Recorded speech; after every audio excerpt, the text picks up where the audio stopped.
Hey, good afternoon, everyone. It is Friday, August 9th, and we have 51 days to go until IronMan Chattanooga. And I'm just going out for a run. I'm doing about a 10K. And to be honest, this week has been really difficult for me for the training. I came back from a 2-week vacation, and well, work doesn't take a vacation. So I've been really busy this week. Had a lot waiting for me. Life as usual, like I'm sure most of you deal with. And yeah, I've been really busy. So my workouts this week have been pretty lax. I have managed to do some Zwift biking after my kids go to sleep. So around 9-10 o'clock, I'm watching the Olympics on Zwift. And yesterday I managed to get out actually on the bike outside for about an hour, but a very casual ride. And I've done no runs, so it's been a pretty crap week for training, to be honest. I'm not too happy about it. I did that great long run on Sunday and then really nothing for the week. I don't consider an hour on Zwift for a few nights to be particularly good training, so I need to kick it up.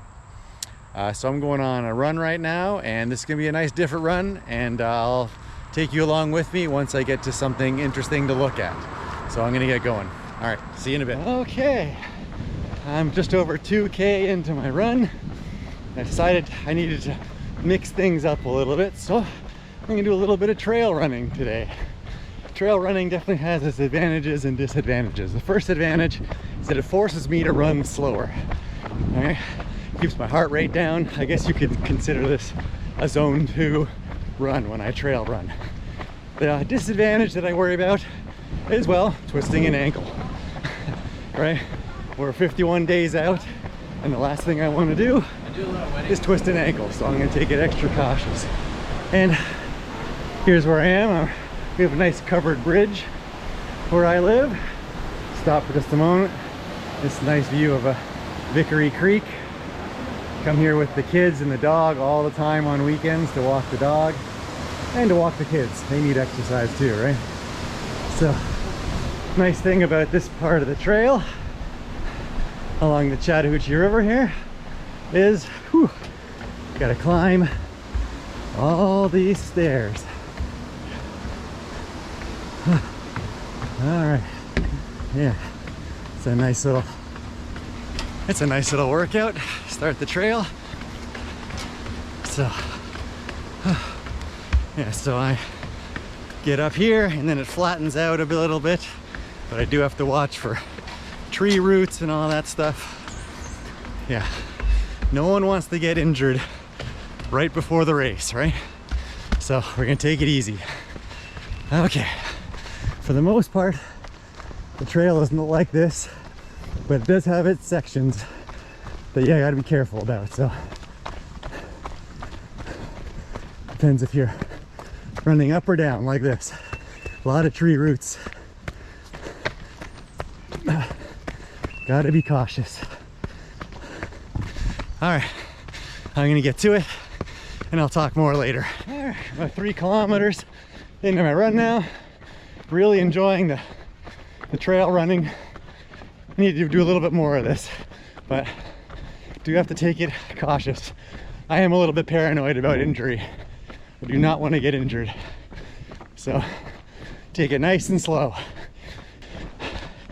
Some of you may be wondering what like fitness apps and stuff like that I use. Well, for all my runs, I use an app called Work Outdoors. I'll just pause my run for a second. And so I use this app called Work Outdoors. It's not a free app, it's only $5, but it's really, really customizable. And I can put in my route. So even though I know these trails pretty well, I have the entire route in there planned, and I have it set to give me notifications if I happen to go off route. You can set those notifications to distance. So if you come to a fork in the road, you're listening to your music and you just forget or don't pay attention.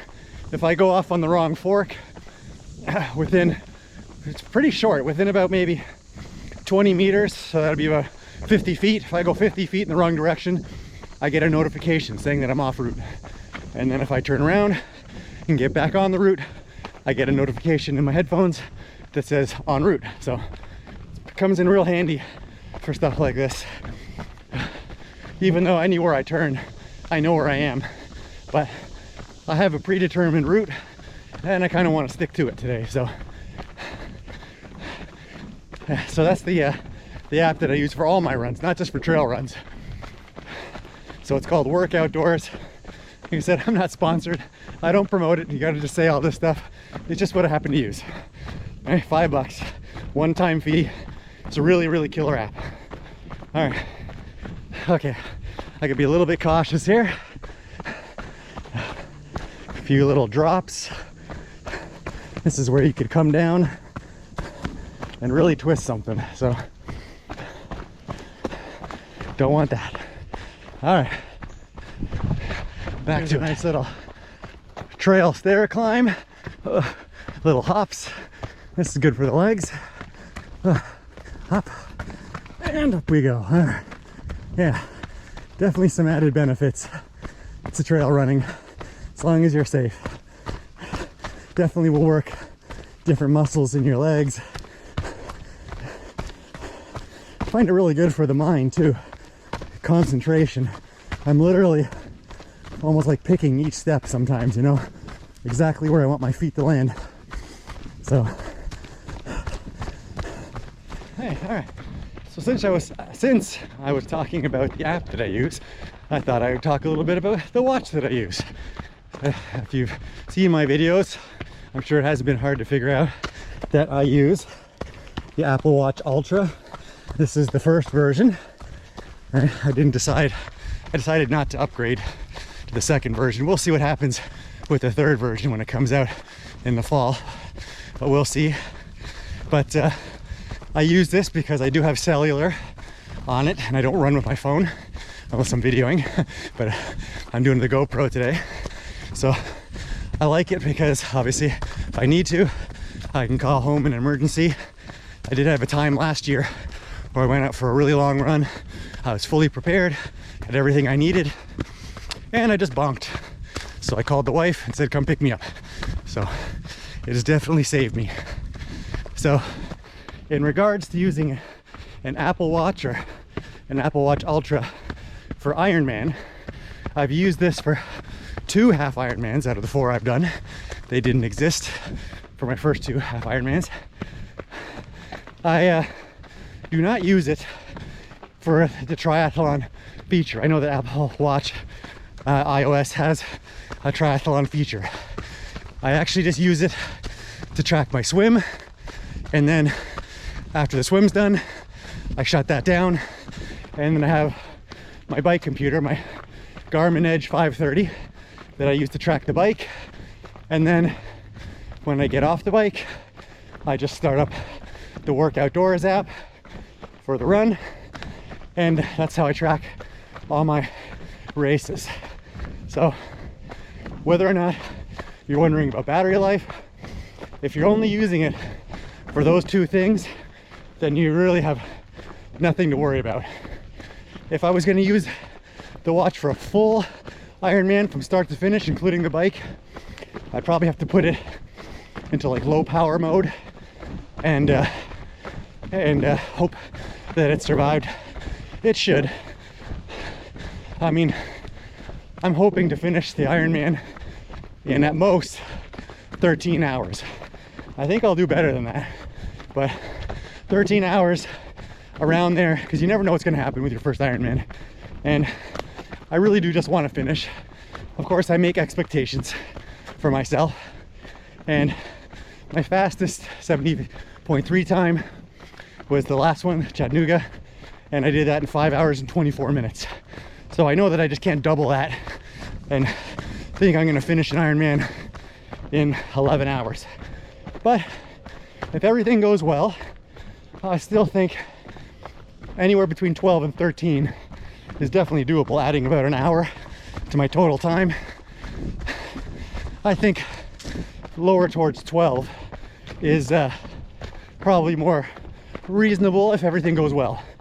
So if I were to use the watch for the whole race, it should last 13 hours, even more than that. So I don't know if this sparks a debate between Apple Watch and Garmin watch users, but yeah, I'm an Apple fanboy, so that's all I use, except for my 530 on the bike. All right, so there you go. That's my take on the Apple Watch Ultra, or Apple Watches in general. All right, back to it. I just stopped for just like 10-30 seconds up there just to get my bearings. And the worst thing about when you stop is that, you know, the sweat like catches up to you. I felt like even just after a 30-second stop, as soon as I started running again, the sweat builds up on the forehead. Oh, it's just dumping into my eyes like crazy. I need to get one of those sweatbands or something like that that divert the sweat off. Oh, I literally running with my eyes all squinted to keep the salt off. Just horrible. All right, just thought I'd mention something about that. I'm sure it happens to all of you. All right, take a tiny little detour and through this little segment of trail. It's just an out and back, so I'm just gonna have to turn around.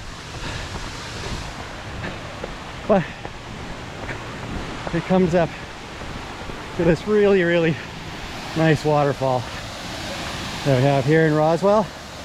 And yeah, you can see, I don't know if you can see from this view, there's some people down there at the falls with their dogs. I've done this with my own kids and the dog. It's a lot of fun. Really nice place to come and cool off. Because this is a creek and it's a tributary that feeds into the Hooch, there's no industry or anything like that on this creek. So for the most part, it's pretty clean. They do water test it and all that quality stuff. I only bring that up because all the stuff in France with the Seine River and the triathlon. So yeah, it's good. It's good for swimming. All right, there we go. Little detour. I just hit 7K.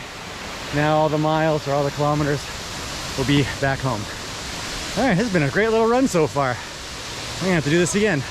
All right, let's get going. I am back to the steps.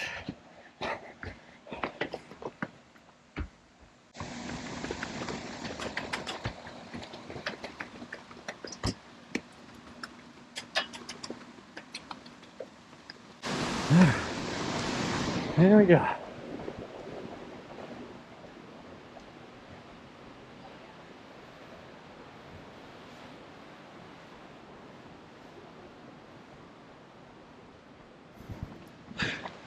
All right, so I got about less than 2K to get home. This is the old mill area of Roswell. There used to be industry on here. This used to be the old mill, and they used to use the power from that dam to generate electricity and run textiles and stuff like that here. So it's all just history now, but it's still pretty cool. And here's a view of the area. Really, really nice part of my town. Love it here. All right, let's go. I want to go home. Okay, I'm done. 9.6 kilometers, just shy of 10. Could I have just run a little bit more to get it even 10? 99 times out of 100, I would do that. But today was not that day.